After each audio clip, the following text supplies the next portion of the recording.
Now I know everyone is super excited for another mahjong game on the Famicom, but this one is tinged with a bit of sadness.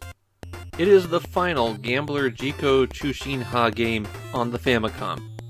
Oh sure, if you really want to play a mahjong game based on Gambler Jiko Chuushinha, you can always pick up one of the many games on other platforms. But this is the final time that we'll see everyone's favorite characters in Famidaily. And while I know that regular viewers have heard this spiel a dozen times already, there's always the chance that there's somebody new. So mahjong is a set-making game similar to Rummy, and it's played with tiles instead of cards. The version of mahjong played in Japan is Riichi mahjong, a variant that requires that players build particular hands before they're allowed to go out. Gambler Jiko Chuushinha is a long-running comic about the game.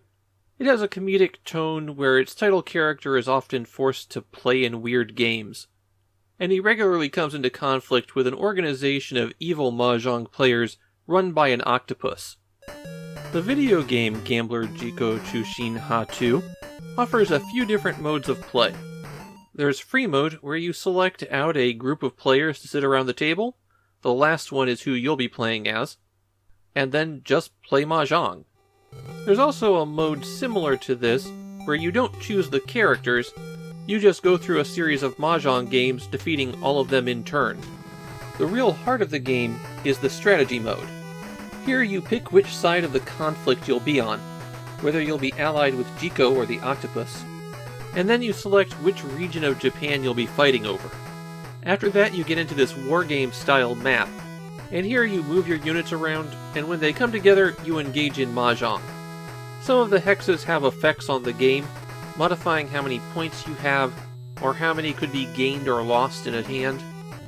But those don't seem to play into anything too strongly, since you still have to win the games. On the table, I find that the view on this one's a little bit small and busy. Other mahjong games that we've seen lately have moved some information off to sub-screens, but here it's all just dropped right in front of you. There are a couple quirks to the interface.